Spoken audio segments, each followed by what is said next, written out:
Testing. Expletive. Okay. Hello, Think Twice Radio. Welcome to the pre-show. Yeah. Hey there, folks. How you can doing? Call us in. Yeah, give us a call. I'm waiting for a second. I'm gonna Troll us. Yeah. Let me get up. All right. I guess, how do people... The Google call. Yeah. Okay. Oh, you hear that whistling? What is that? I see. That was the test call. Oh, okay.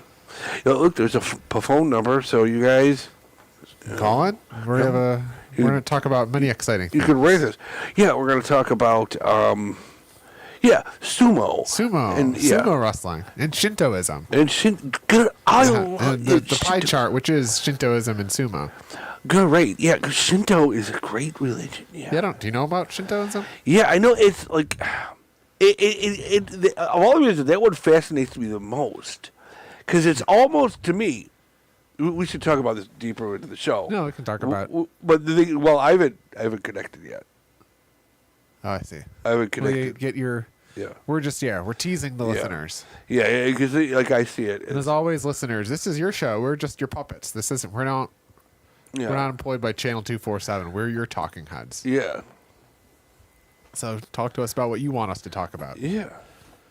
Yeah, talk about all the crazy stuff you're talking. Yeah, that you're doing there. And the Stanley Cup starts today. This is the first day of the Stanley Cup. It's the Carolina Hurricanes versus the Las Vegas Golden Knights. Probably, and for Buffalonians, it's a lot of our two least favorite teams. It's only minutes away from the game start. Really? Yeah, darn it. Sports. Bread and circuses. Yeah. And the World Cup is starting next month in the U.S. Now, okay, well, when we start talking about it, I think that's going to fail. And I think it's already a failure. And you know what? I'm glad. I'm glad, and let's see. Nick's World. Welcome, Nick's World. Nick's World says the Octonauts reach its 20th anniversary, confirmed by the Studio Wanda in China. Oh, 20th anniversary. That's a lot of animation. Yeah, that's like thousands of people making animations. Yeah, congratulations, Octonauts. Yeah. The 20th anniversary. Yeah. All those crazy stories they told over the years. Yeah. Okay, are you guys ready to start? I think we are. Oh, yeah. I'm going to reset the timer, and then when Matt is ready, he hits the... And then the calls just come in here? They come in this... Oh, thank you. We got to do that. Are you going to send it to Think Twice? Yeah, it's on What do you mean, set it to... I'm going to set that right now. Oh, okay. Yeah, I believe Think Twice. All right, so call Studio A. Okay, great. Yeah, call us, viewers, 716-202-8430. We need a jingle. We do.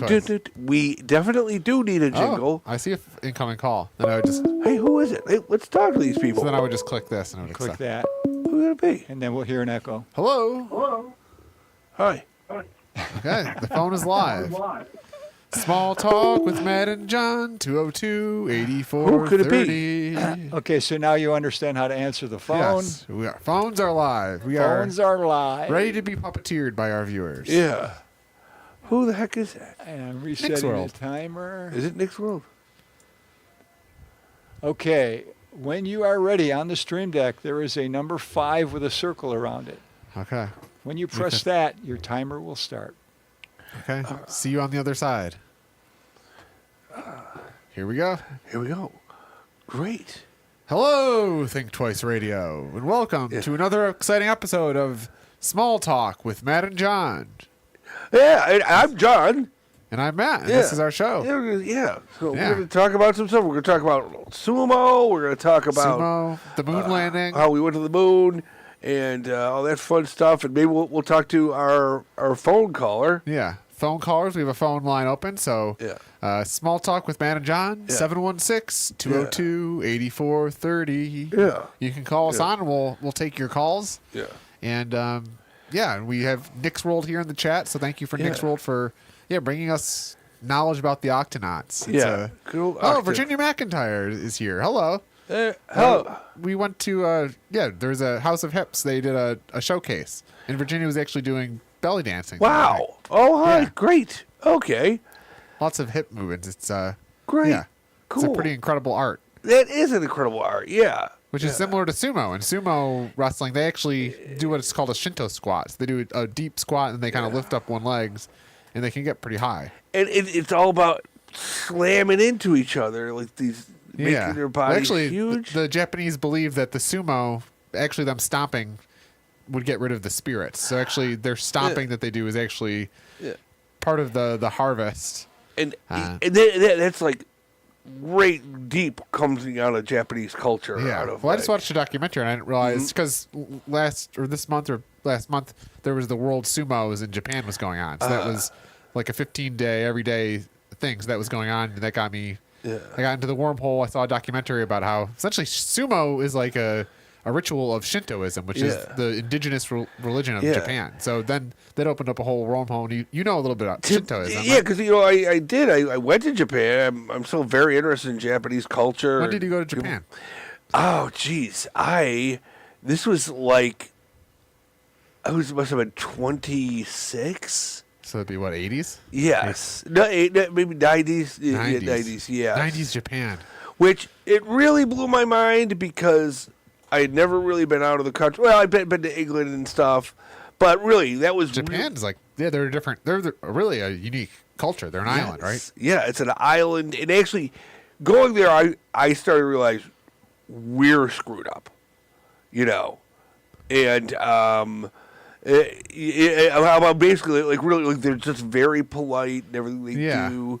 That's the thing about their they have culture. Like even Nick's Roll here says they have Bunraku puppetry. And that's what I didn't realize that sumo, right? I think sumo, we see the two big men heading each other out of the thing, but the documentary made me realize that actually this whole sumo ritual is a part of Shinto ritual. So everything that went deep about the making of the clay circle that they're on. I mean, the woman that embroiders their bibs that they wear on the first day spends 40 years doing that. It's just everything, every little detail was its own. I know the little craft. They will just totally absorb in their craft and just make it like that one thing. Because it's all, I think it feels like everyone's doing their little part, almost like a factory. I'm sure when you work at the factory, everyone's doing their one little part to make this large production, which is the sumo. So the sumos get all, it's pretty incredible. And then it made me realize that I've never experienced culture in my life. So what I thought was culture, once you put up against sumo, it's like, we have Bills football where we drink every Sunday. It's a pretty simple culture where, it's not this 1,000-year tradition. Another thing I know about Japanese is at their sporting events, if something is a tie, they think that's great because nobody loses face. Well, yeah. I think another thing I've seen is that when they park their cars, if they get there early, everyone parks in the back to let the people that are running late park in the front and save time. Like you're saying, just a very wow. That could be a thing that we do, but our culture is everybody parks up front and you work your way. Yeah. There's some of that, but also that always makes me feel for the Japanese culture too, knowing that in a way they're kind of trapped in their own societal hell where they're kind. I suggest everybody watch Miyazaki movies. Okay, well, otherwise they're going towards hell. They're civil. No, in the way of like certain things that, like I think, like certain things that I feel bad. Like we are emotionally wronged by our culture because we're made to work and everything. I think them too, and they're kind of trapped within. There's this one Miyazaki. What's the Miyazaki? Oh gosh, everyone out there, go watch a Miyazaki movie. Yeah. Miyazaki he's a great director, and he does these animated films. He did Princess Mononoke, Ponyo, so it's like a Spirited Away. Indie film, kind of. These are just, I would say, they're maybe a Japanese anime version of Disney. Okay. But every one of these movies... So maybe that's where Pokemon comes from. A little bit of Miyazaki. It comes from anime, I know, but not Miyazaki. That's not... Yeah, so even we have Nick's Roll here talking about the Bunraku poetry where the puppeteers all dress in black hoods and it's just like just the Japan has all these traditions that are thousands of years old. That stuff is you know what, I saw Kabuki when I was in Japan. That is wild. I thought it really was. And they have black, like they'll have people dressed in black doing the puppetry and stuff, and they actually do a good entertaining story where you're like, like with Kabuki they might have weird painting or Yeah. like some. And just I even know I read about haiku a little bit, and the whole the haiku poetry where it's like very short, brief, and you read some haikus and it's like, oh, that's provoking because it's all about using language very basically, but painting vivid imagery. And also too, the tough guys, the samurai in their culture, you're considered an even tougher guy if you can write good poetry, a haiku. Yeah. Which is such a alter to our stupid culture, especially our mega culture. And that like I remember, like, what was it, 2 years ago, there was some politician or somebody in the middle, maybe it was Hegseth himself, where like something about poetry in the military came up and they were like making fun of it. Yeah. And like, this is the stupidest thing. And our 250th birthday as a country is this year. So it's a long time. At the same time, when you think about Japan's had thousands of years to develop a culture. It's like, oh, we're at the beginning of American culture. This could be a 5,000-year-old culture. And what does that culture look like? In 5,000 years.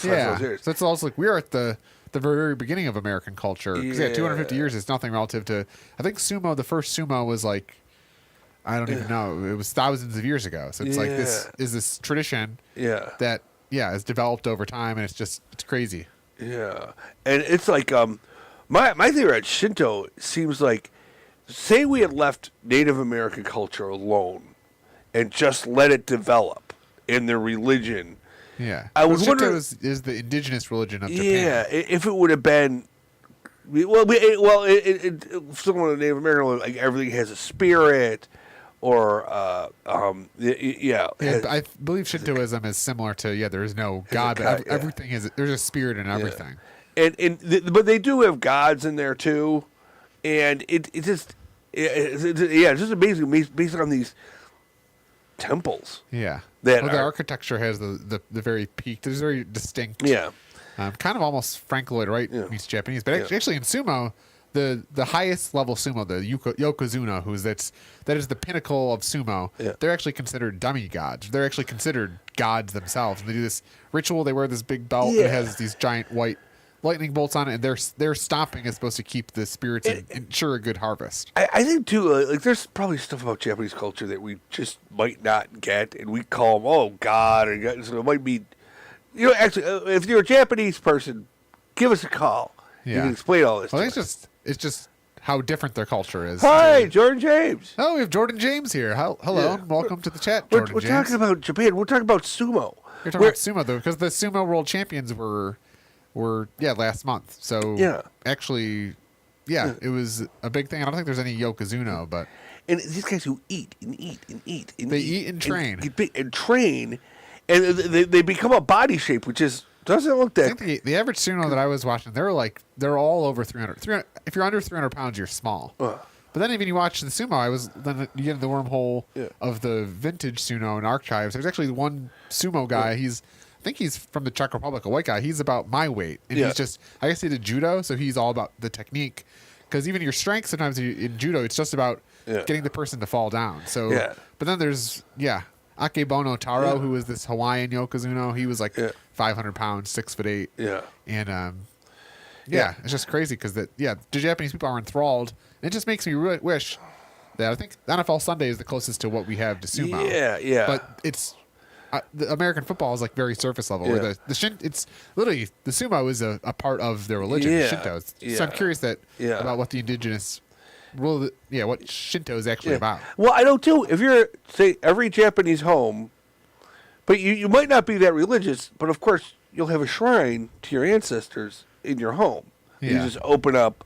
Here's a picture. They'll give offerings to it right in their house. But if you ask them, like, I'm not religious at all. Well, that's what I think. Their culture is very collective. So it's like, that'd be very interesting. Where your family name in the honor is more important than any individual. Yeah. And I can imagine at the same time that would be very constrictive if you wanted to be an individual. Yeah. You had to live in this, right? Yeah. We have this 1,000-year culture to maintain. It can stiff people's individual. And Nick's World says that in Mexico there's luchador wrestling, which honestly is twice as vibrant than it is sumo because of the masks. I would think if you Mexicanify anything, wrestling. Yeah, you bring up the colors. Well, stuff.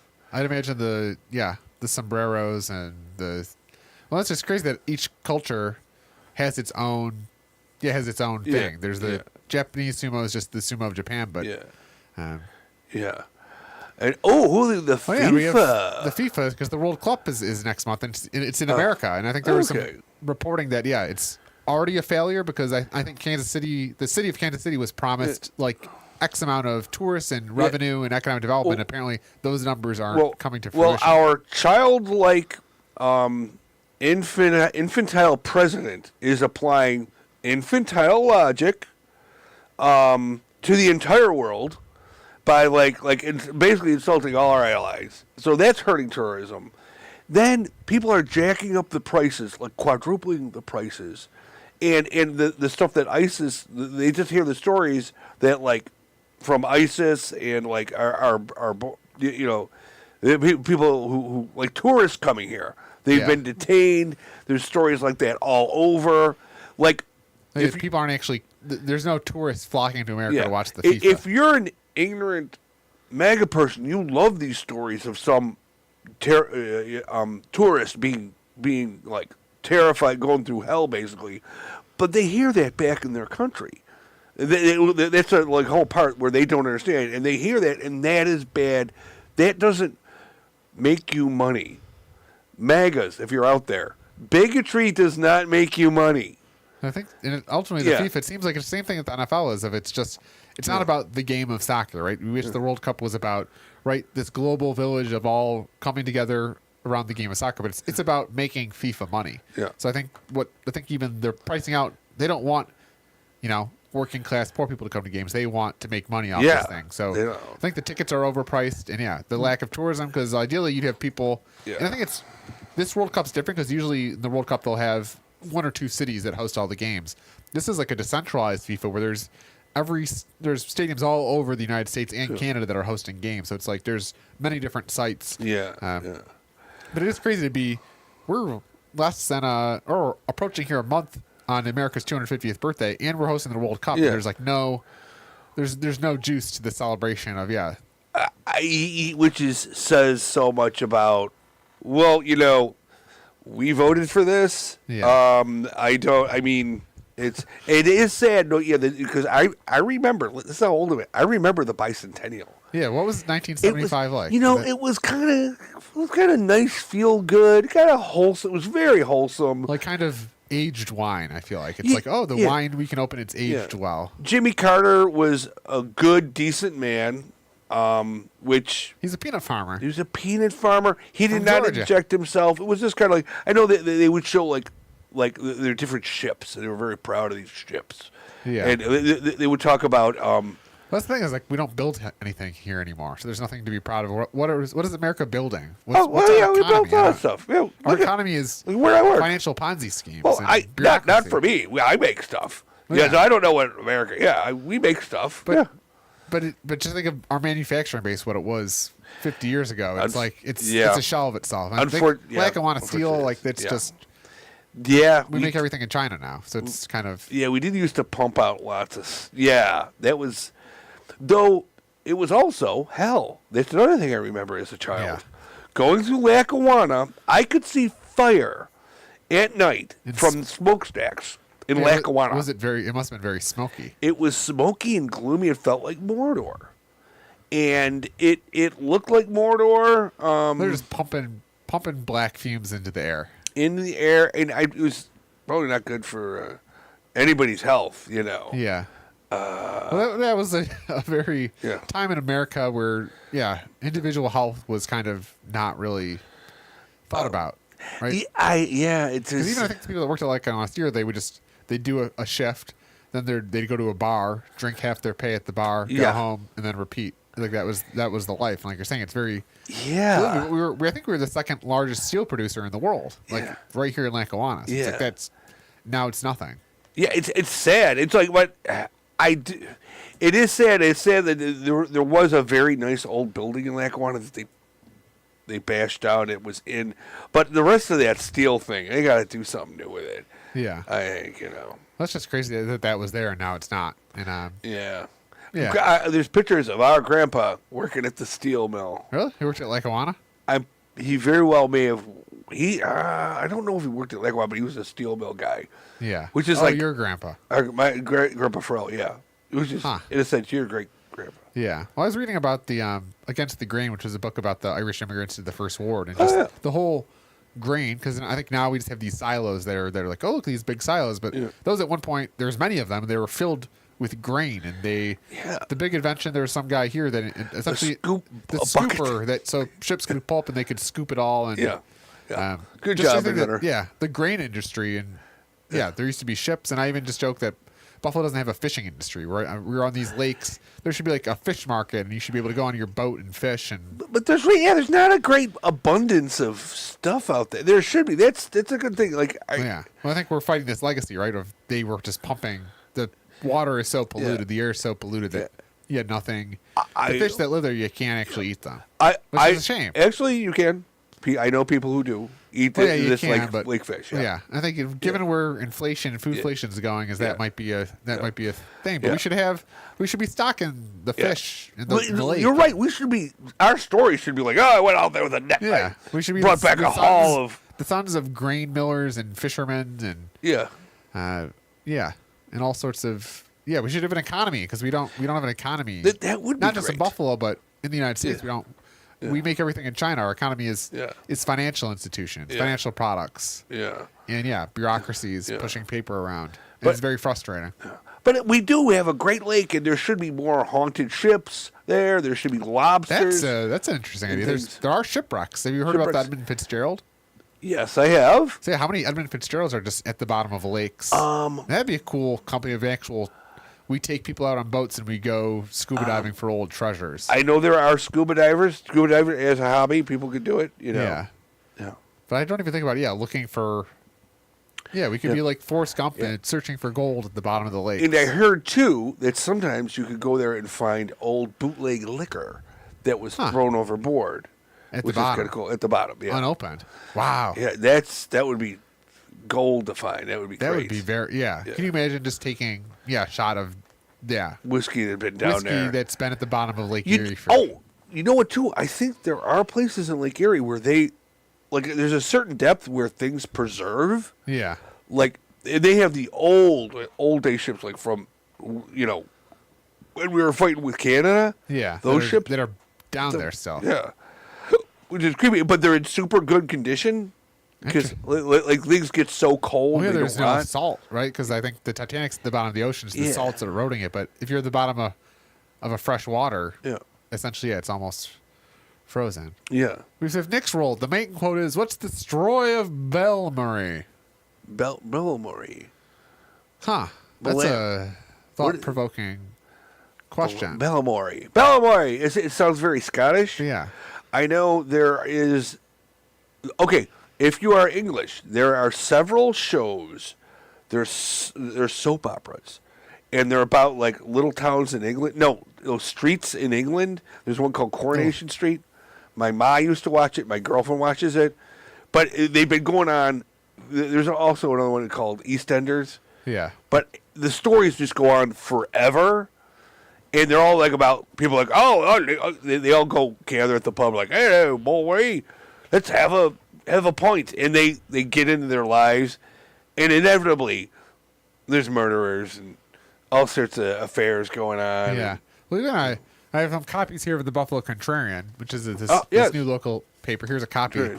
But I think one of the things I've done microfilm research, and the old newspapers, the old Buffalo News, the news that would be in your print paper would it was the gossip of it was gory. Oh. If somebody got hit by a car, they went into detail about this person was maimed and whatever. And I think it was almost like that was the gossip column of the day, and I feel like we've lost it a little bit because now, where if somebody dies in the news, it's very politically correct, which is good. But it's just funny reading that because it's like when you're reading old newspapers where they're talking about, the one child was maimed and gored by the milk truck, and their body parts were strewn. It's like this was the newspaper that everyone was reading, so it's just very, I know. My uncle, there was a story about him when he was burned severely. He poured water on himself as a little kid. He pulled down the hot stove water. Yeah, that's not pleasant. Not pleasant, but it got in the paper. Yeah, it was like, interesting. But, It was almost like that. Yeah, was the Jackass where they just do the outrageous stunts? I can imagine. Yeah, there's probably a Jackass of the day that did that for the local newspaper. God knows what kind of horrible things, like freakish things they had back then. Well, are you familiar with Barnum and Bailey? Yes, the old circus. Yeah, it was. Yeah, they would do horrible things. I know. Well, actually, I mean, my understanding is that it was just was it Barnum or Bailey was just this very wealthy guy, and he just went around purposely collecting freaks and sideshows. And kind of exploit them, and I think some of it was practically slavery. These people were practically enslaved. But these people were paid, so he'd go out and he'd find freaks, and he'd pay them to be in them. Yeah. I gotta imagine a day pre-social media where you weren't really exposed to things, and then to go to one little area and have all the freaks in one area like that, it would just be. Imagine that just really changing your perception of reality. Yeah, that would disturb me. I wouldn't like that, but at the same time, I would probably watch it. You know, that's the time they were like. I think by modern standards, we kind of like, but it's not acceptable in the current times. But at the time, they were widely and ragingly successful. Yeah, they have. Have all the freaks and people with 3 legs and I don't know. The pinhead people.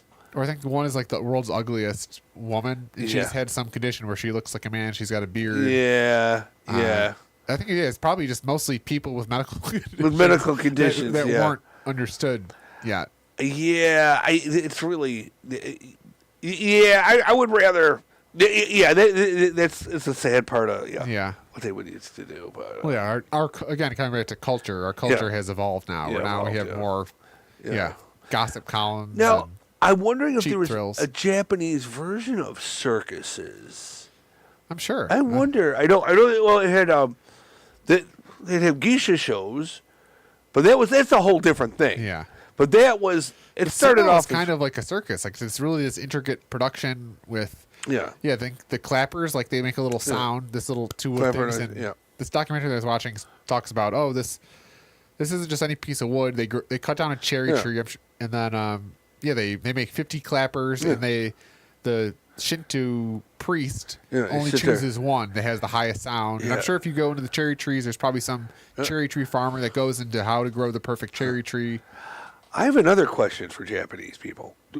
Call up Japanese people. Yeah. Do you eat all those cherries? Like, do you have the Cherry Blossom Festival? Do you guys then go, let's make cherry pie or cherry... Is Japanese... Yeah, cherries must be Japanese. They're... But I never hear of we make this good cherry cake that we eat. We love it in Japan, or cherry flavored rice. Rice and sushi. Which they come back to. I wish we had a fishing industry so we could have Lake Erie sushi and have that be an appetizing thought, not a. Yeah, it's a kind of a shallow lake, I guess. Yeah. Well, Lake Erie is very shallow relative to the other Great Lakes, which are more trenched. But it would be great to get some monstrous fish, some genetically altered fish, or I would like lobster-like monsters. Yeah. And crayfish. There's crayfish in the lakes. I don't like them lobster size. Yeah. Well, there's the zebra mussels, the invasive zebra mussels that get Which I did hear a story that they did help clean the lake a lot, but they killed everything. But they kind of so a lot of those toxins got filtered through little zebra mussels. Yeah. I think they killed a lot of the ecosystem. But the issue with the Great Lakes is there's all these regions, Ohio, that have farmland that are using pesticides. So the Lake Erie watershed is this massive thing. So any pesticide put on the ground goes in. And I think when you see Lake Erie specifically from a radar from over space, it's because it's so shallow, it's greenish. It's it looks like a giant algae petri dish. Oh, yeah. I would love to have come back to Lake Erie when it was pristine. Yeah. Like in the Native American days. I was driving Route 5 and I was thinking, what was this lake like in 1372 when there was a couple people on canoes fishing in it, and that was it. Been, you wouldn't really need to work. You'd have a TP and you'd eat and you'd hunt and you'd fish. Yeah. And I don't know. Coming back to our culture of the 9 to 5. Yeah. A lot of our day-to-day routines are from the Lackawanna Steel area where when Henry Ford just said, okay, I'm going to make people work 8 hours a day. Yeah. And here we are, 2026. Yeah. And we're still doing that. And our culture could be so much more, I think. Yeah. Oh wow. So, what else are crazy things that are new? We have Nick's rolled. He says PC Plum is the remaining Bellamarie character. I Oh, almost okay. forgot. Oh, okay. So Archie, Eddie, McCready, Pocket, Susie. They don't sound like cool. What about yeah? I know Nick's rolled had mentioned Japanese poetry or Japanese puppetry. I'm interested to learn about that. And yeah, how Japan can churn out so much culture Wild for stuff. a small island. Yeah. Because Pokemon cards, those were just Japanese culture exported. Yeah, and you can play the Pokemon game, which is addictive. Which brings me to I developed a game called Taro Says. Oh. So tarosays.net is I participated in Startup Wednesday, so I have this shirt. But essentially, I made a site at tarosays.net. Kind of, that's the big question we started with: how do you get people engaged with their local government? Yeah. At the local level when it's so bureaucratic. Yeah. So we scraped council items because essentially every town council publishes an agenda of here's the 50 things we're going to talk at the meeting. Yeah. So we scraped up those agenda items and served up almost like Tinder, little agenda packet cards where you can swipe through the agenda and I thought because I think another thing we're trying to do is local journalism has declined. So now there's no local journalists anywhere because it's not really profitable. But how do you get people paying attention to local government when there's lots of fraud going on and not people paying attention. That is a good way to get people engaged and stuff. Well, it didn't work, but I'm curious what how do you get people, or do we just decline and let people? I think I feel like we're in the Soviet Union in the early 1980s where the country has collapsed, it just hasn't collapsed yet. So do we try to improve the civilization, or do we just kind of let it collapse and then pick up the pieces? Well, I don't think we're compared to the Soviet Union. I think we're in for a big fall. Well, I don't know. Some people would say I wouldn't, but I maybe guess the way I think it was like right at the Soviet Union. I mean, I think there's jokes that all the Soviet communist people, they all had jobs and they all knew they weren't working, but it was part of the gig. You didn't say anything about it. And I make that analogy because right in America we don't make anything here anymore. What we export is our dollar. So after World War II, we had all the gold. They tied the U.S. dollar to gold, and that served as the global currency. And we've abused that privilege since World War II. And now, we're just a money printer society. So I'm curious. In a society where we don't make anything, right? We export everything to China at some point. I feel like we do collapse because it's. Well, I make stuff, so I think I'll be okay. It is like the thing is we might be headed. We might be headed for a fall. We very much would be headed for a fall. If I think we're in the theory too that we report. A Great Depression. So I think even right, we don't make anything here, but we do make things here because you're making things. But we have AI, and then AI is going to hit. It's all the overlords are now promising that AI is going to bring in this future but I think a lot of the consensus now is maybe AI will replace a lot of people's job and put a lot of people out of work. So, but because one of the complaints I've heard from people, we all wanted robots and computers to do stuff for us, not to take our jobs. Do my laundry. Yes, that's sweep my floor. We don't want. We don't want it to take our job. It's like, I'm going to... take away the mundane tasks from human existence so we can all be artists and strive to our godly, highest aspirations. It would be a society where... Let's all be poets and painters. I recommend we all watch the Animatrix, which kind of gets into it. Animatrix is great because it... You said Animatrix? Animatrix. It's like 6 stories from the Matrix, and one is the history of the Matrix, and there's a paradise. It just shows basically there was a time where basically we had like robots working, doing all the hard labor, and humans were just living large. I think it's always been the vision of humanity of we'll have a 4-hour work week. We'll all sit home and paint paintings and do poetry and relax in our gardens while the robots take care of us and bring the productivity. Oh, geez. So let's see. Okay. Okay, folks. Sorry, I have to break another one of your beloved delusions. We went to the moon. Did we? Yes. So basically, this is I wish I had more prep time. I could have I could have told. So you're referring to the moon landing of we went to the moon. 1960s. Yeah. So basically, it's become like something that people love to like. It's like a conspiracy theory that people hold on to. If that's one of your conspiracy theories, people are looking down on you. I just gotta, it's just. I understand how, like, back in the day, maybe in the when they showed it on TV, they were like, "Oh, that looks like special effects. Therefore, it is special effects," using an American mentality. Yeah. But what people don't understand is it did. It came from Houston, but Houston also had.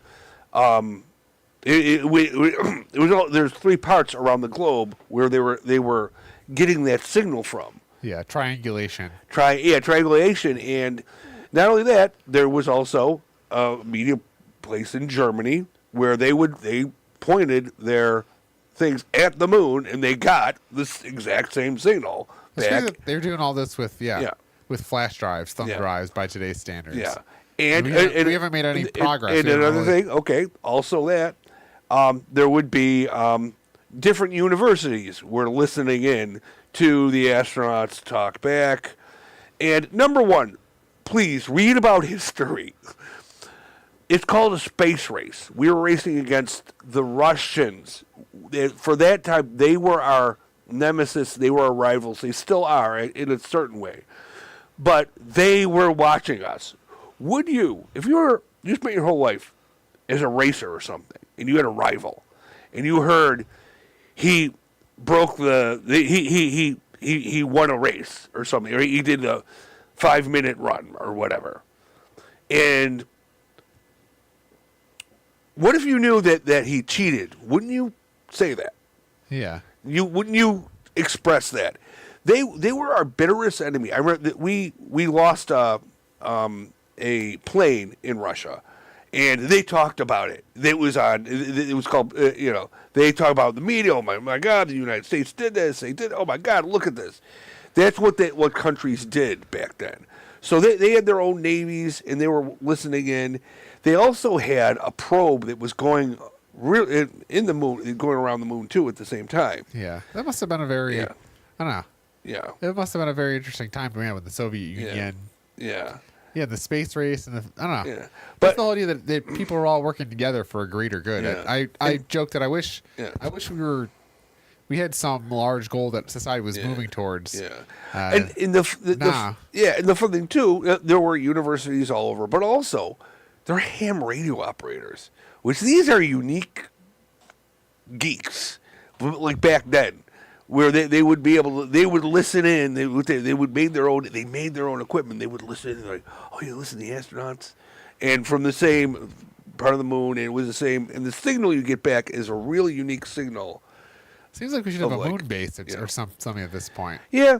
There's no, like, I know there's a base up there, but it just seems like we should almost have like a tourist destination up there that people can go to. I hear they want to do something that there might be caves in the moon that they might want to do something in there, which is that'd be interesting. Yeah, what's at the bottom of the ocean too? There's so much unexplored terrain. Yeah, because I think one of the quandaries of being a modern human is there's quote unquote nowhere to explore. There's no more frontiers, right? That is. I was thinking how cool it'd be if you were just an American frontiersman in the 1800s, and I have a bullshit job. Oh, I can just go west. It does. That would be great. Yeah, let me go to this unexplored area. It does take out the mysticism.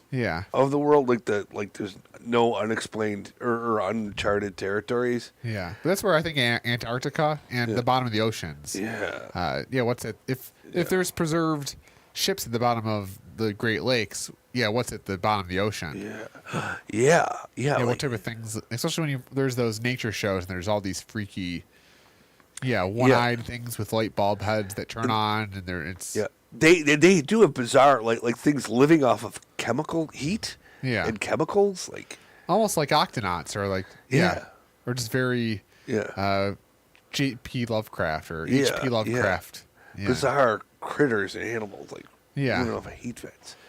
But That's why I'd love to explore space. It seems like aliens are actually picking up in the conspiracy theory world. I think it's now there's like parts of the internet that are essentially saying going that back to aliens are here, have been here, and it's going to come out soon. I would like, because you figure if there is, they would have seen us before we see them, and they could have like.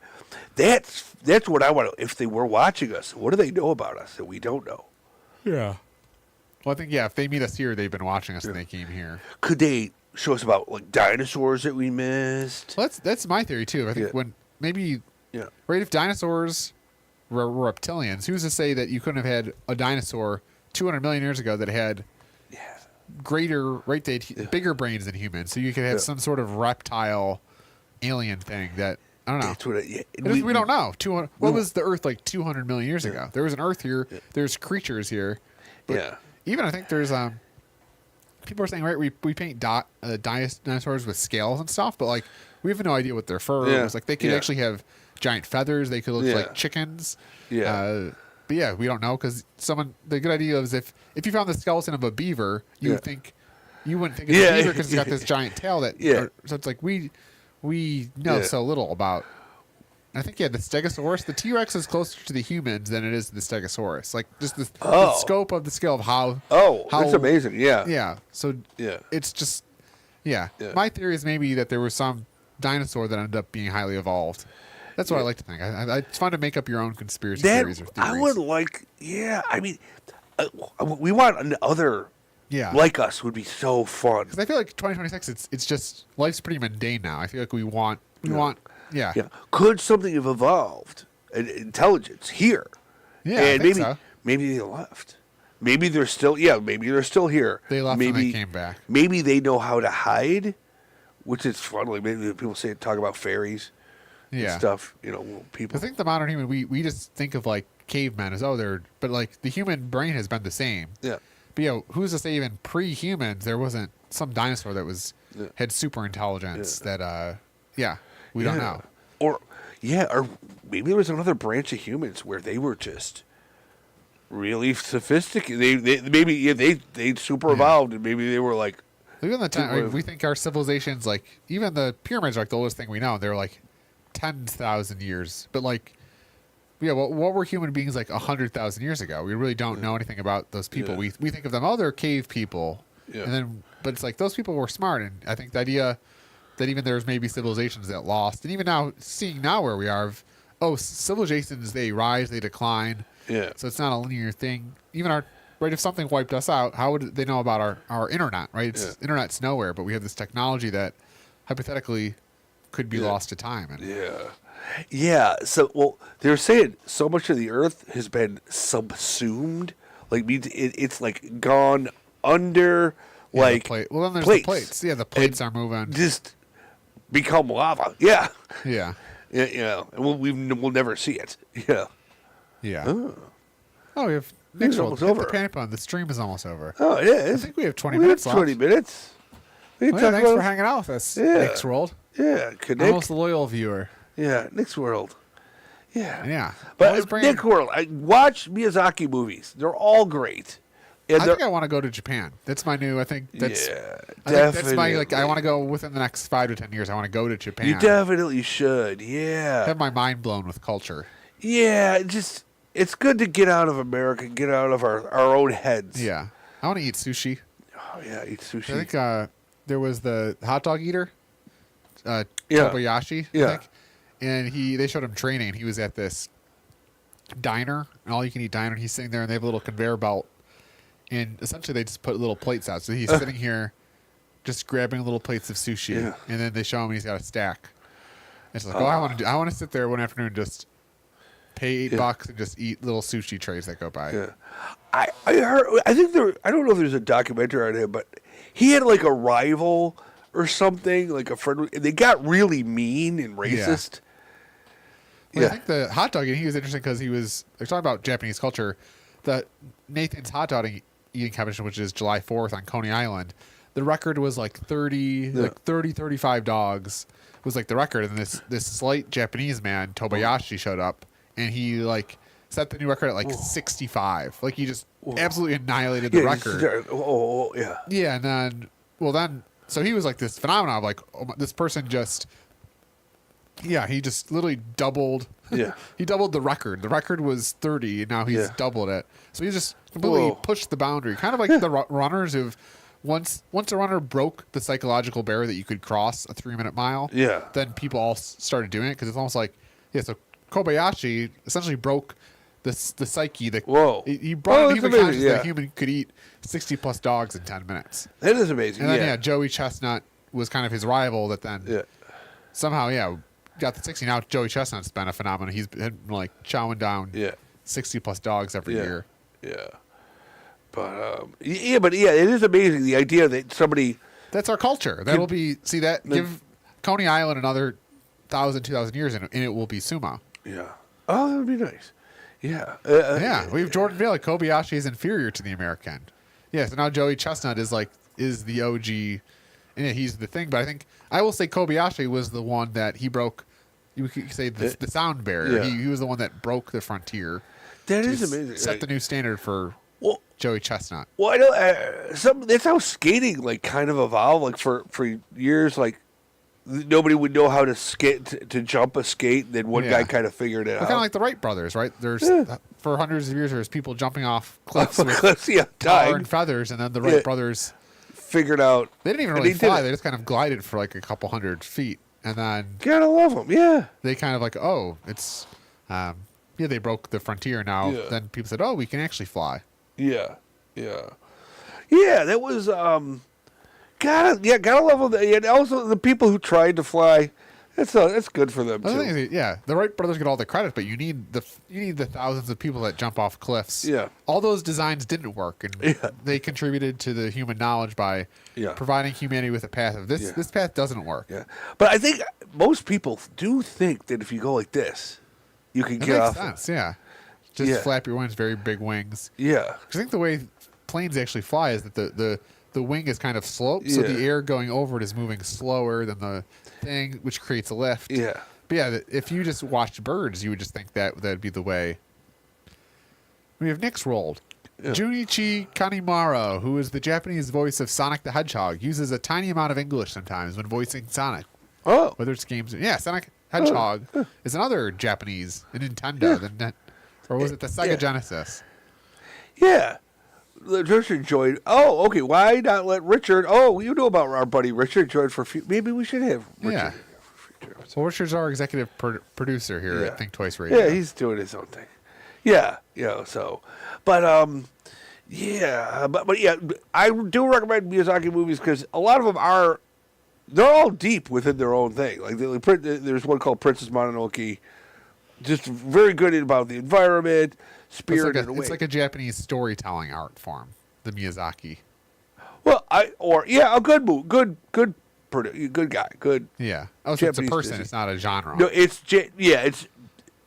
Miyazaki. He's like Japanese Walt Disney.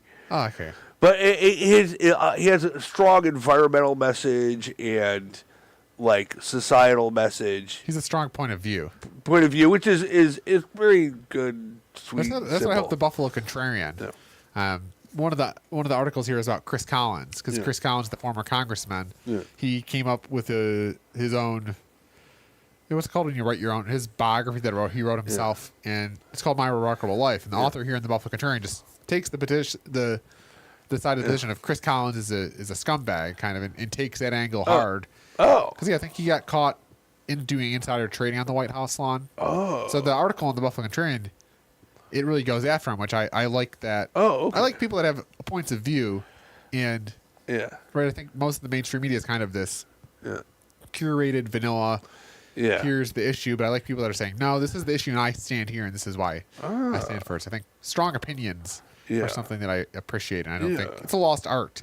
Yeah. In the modern world. Yeah. So Yeah, I think we need a cartoonist. So and I'm gonna, you know what? I'll send my stuff in.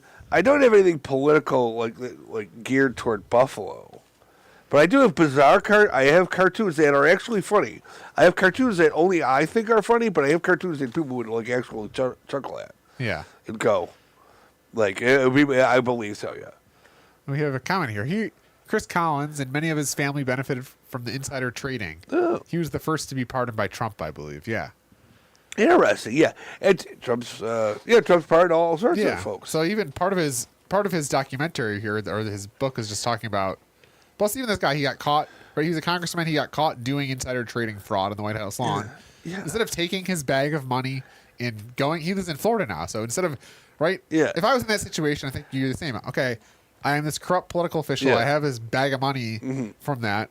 I went to jail. Let me just enjoy my life in obscurity on a beach in my Florida property. No one knows who Chris Collins is in Florida, but yet he's now running for Congress in Florida. So it's like, this person's insane. Like, take the hint. Yeah, go to your greener pastures and enjoy your life in Florida. Why do you need to then? Yeah, why are you the person to get back into the political life? But how insane? Well, it is. This person's insane. Yeah. But it is insane though. Back in the day, like that would be the end of your political career. But now that doesn't matter anymore. Yeah. Well, he's just a sycophant for Trump, and he thinks for his own mind, he thinks he needs to get back in Congress. Yeah. Well, yeah. Power, yeah. I don't really want power that much. Power. I don't. Well, it's nice being in the room. Yeah. Yeah. There's some comments here. So I remember in Pokemon, the original Japanese Ash Ketchum is called Satoshi, named after the creator Satoshi Tajiri. Oh. And Misty and Brock are called Kasumi and Takashi. Yeah, I guess I haven't really looked into how Pokemon. Right, it was this Japanese story. How did it get anglicized in English, right? We have, Brock and Ash was called Satoshi. And Satoshi Nakamoto is the anonymous inventor of a Bitcoin, another Satoshi name, which reminds me of Yoshi from Mario Kart. Yeah, Yoshi, yeah. Yoshi, yeah. He's almost like a Pokemon because he has a weird little power.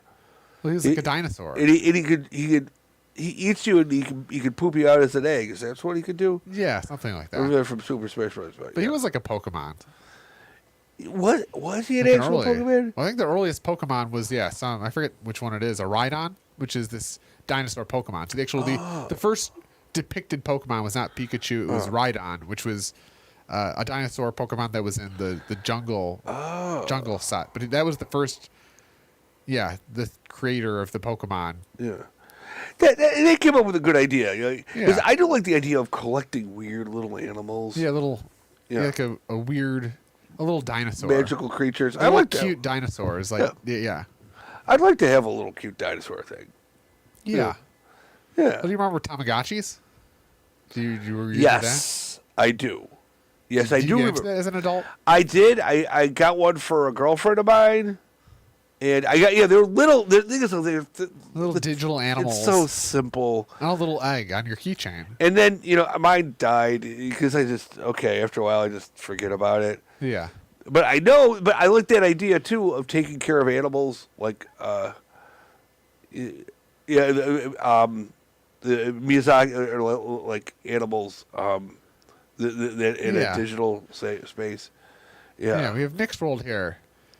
Miyazaki fact. Here it is again. Howl's Moving Castle is technically of Welsh origin from a novel by Diana Wynne Jones. Yeah, and they have a fantastic steampunk reality that they live in, which is really cool. And he built this kind of a steampunk Howl's Moving Castle world that they're in. It's very much bizarre. Their takes on European culture are just fantastic. And they're from the Japanese point of view. From the Japanese point of view, because it's always like. I call some of them steampunkish, views. Huh. And you see that in edgy. Edgy. Yeah, just like wow, what if we still design stuff like that? Yeah. It's like they have that in, Attack on Titan too. I think the Japanese culture they have. I don't know if it's Zen, but they believe in the spiritual and the art making. Right, making art, making poetry is part of your spiritual practice. So it's very I think some of that gets infused. I don't think in American culture we don't have that same ethos of bringing the esoteric into your art making. And like they see like things like flower arranging is like intense art, You know. Yeah, Nick's World says the weirdest part of Japanese culture that they can understand, it has to be chore. What is chore? Yeah. What is chore? Yeah, how is Japan? They have this culture that's never ending. That's where I want to go. I think I want to go to Japan. And I want to go to a little village. I don't want to go to Tokyo. I want to go to a little village. Definitely. Yeah. I went to the big cities. I spent a lot of time in the big cities. It would have been nice. What was that like? Is it kind of some sort of like futuristic Matrix type of thing? I did feel that they were like 10 years ahead, or they were a couple years ahead, and I did see things there I wouldn't see but haven't seen before. I remember it was the first time I saw like somebody with like GPS in their car. Yeah. I was, whoa. The other thing is like we get the exports of mainstream Japanese culture. What are like the obscure infringement of Japanese culture? That's got to be some real cutting edge, like the stuff that's too edgy for Japanese culture. Right? We get the mainstream animes, right? Pseudo's mainstream, but what is like the weird Japanese infringement culture? Ooh, you don't know. You got to go there to figure it out. You gotta go. Yeah. You got wild stuff. I know. Let me see. Downsides and upsides to an honor culture, because the whole collectivism. Yeah. That's the thing. Also, okay. One of the things from Miyazaki movie where I said that there might be parts of like Japanese culture that also could be soul crushing to me. Yeah. It's very collective, so it's all about. It's not about the individual. Where I think Americans' great culture is that we are about the great man theory. We're about the individual, individual liberty, and that individual person. From individuals can come creativity and innovation, where it's kind of harder on a system wide thing to. Yeah, I mean, they respect their elders. So which is they are. We have like an Indian culture where we respect and idolize young people. Yeah. Whereas the Japanese, right? We put our old people in nursing homes. Yeah. And we milk them on Medicaid and Social Security by big pharma and the big medical industry. Yeah. And religious people milking them. Maybe it's China or the Japanese. They actually have these outdoor group exercising classes where you have a bunch of old people doing Tai Chi. Yeah. Oh, yeah. You see that. And here we lock up our old people and nursing homes. Yeah. And tell them to do right. We get them subscription pills and we milk them from their retirement and 401k pensions by big pharma. Yeah. It's just different. Yeah. Yeah. It'd be nice to respect our elders. Yeah. Yeah, it would be. Yeah, now I'm getting old. Though actually, because you're now that becoming an elder. Now that I'm getting old, you are my elder. But I know I have a lot of problems with the boomers. A lot of the boomers, some of the stuff they've done and their attitudes. It's kind of so I'm not like, ooh, you know so much. Like, you're full of crap. Well, it's funny because even the millennials, Gen Z, there's a lot of everyone after the boomers. I feel like we all teamed up on boomers.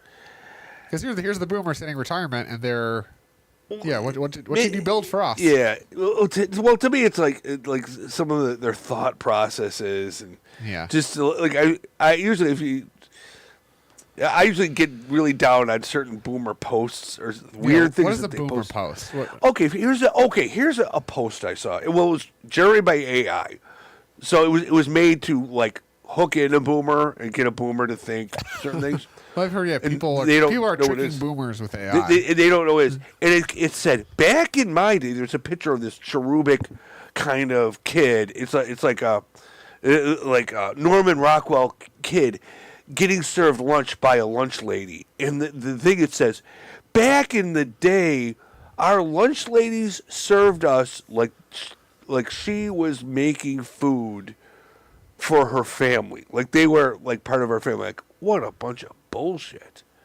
I don't not in my day, that never happened.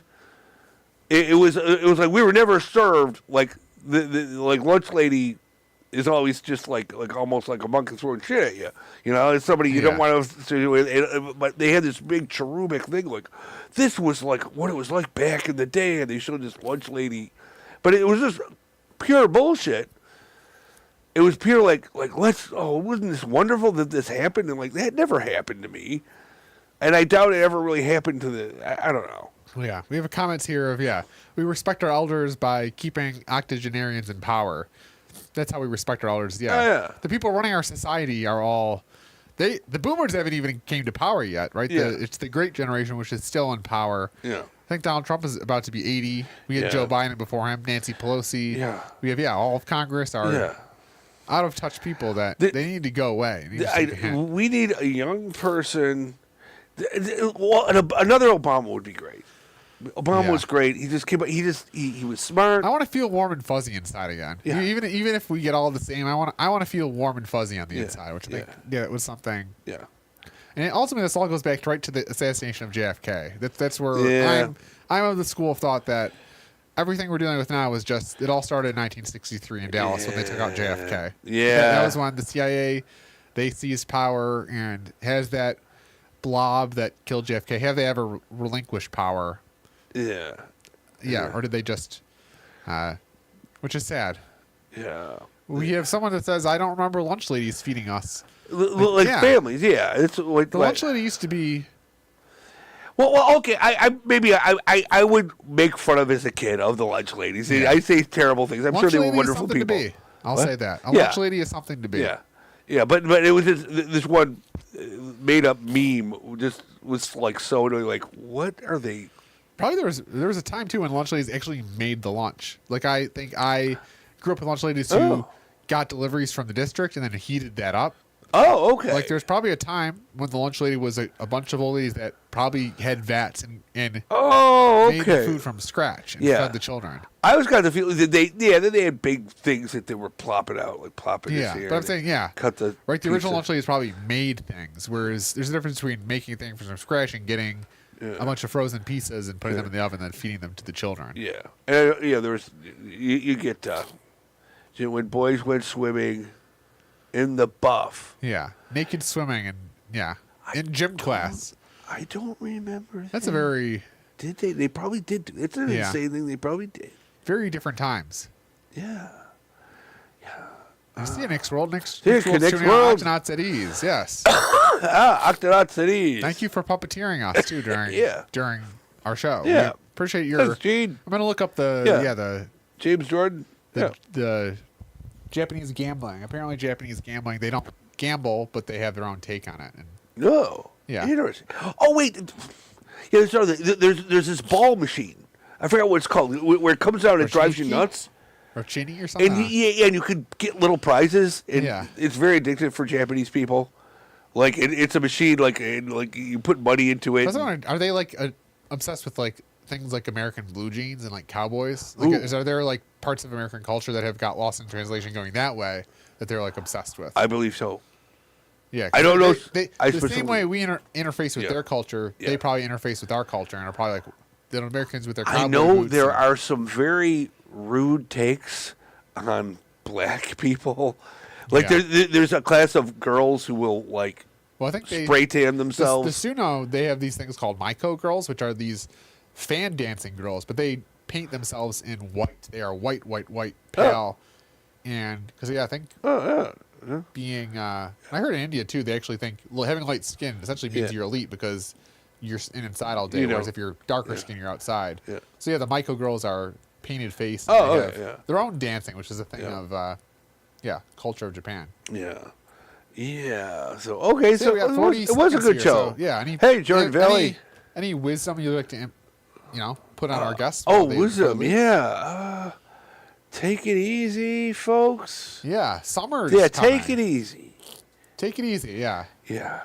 Bread and circuses. Lead into the bread and the circuses. Bread and circuses, yeah. Eat your bread, get your daily dose of bread and your daily dose of circus. Yeah. We're doing all right.